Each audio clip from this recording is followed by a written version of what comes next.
এসব কিছু বলতে নাই। তোর আব্বা যদি জানতে পারে আমাকে জানতে বলতে ফেলবি। আরে যত।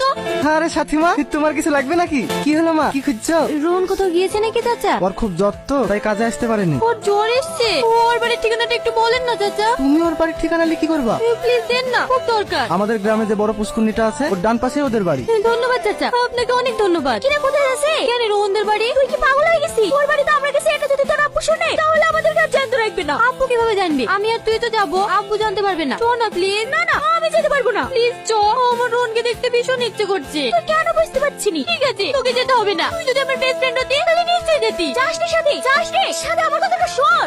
বাড়িতে কেউ আছেন? কেউ নাই মনে হয়। চল আমরা চলে যাই। কে? তোমরা কে মা? তোমাদেরকে তো ঠিক চিনতে পারলাম না। পাশের গ্রামে আমাদের বাড়ি। আমার নাম সাথী, আর আমার বান্ধবী মায়া। তুমি কার মেয়ে? ও সেলিম বাবুর মেয়ে। সেলিম বাবুর মেয়ে? বসো মা, ঘরে উঠে বসো। না মা, অন্যদিন এসে বসবো। দোকানে চাচার মুখে শুনলাম রোহনের নাকি জ্বর এসেছে, তাই ওকে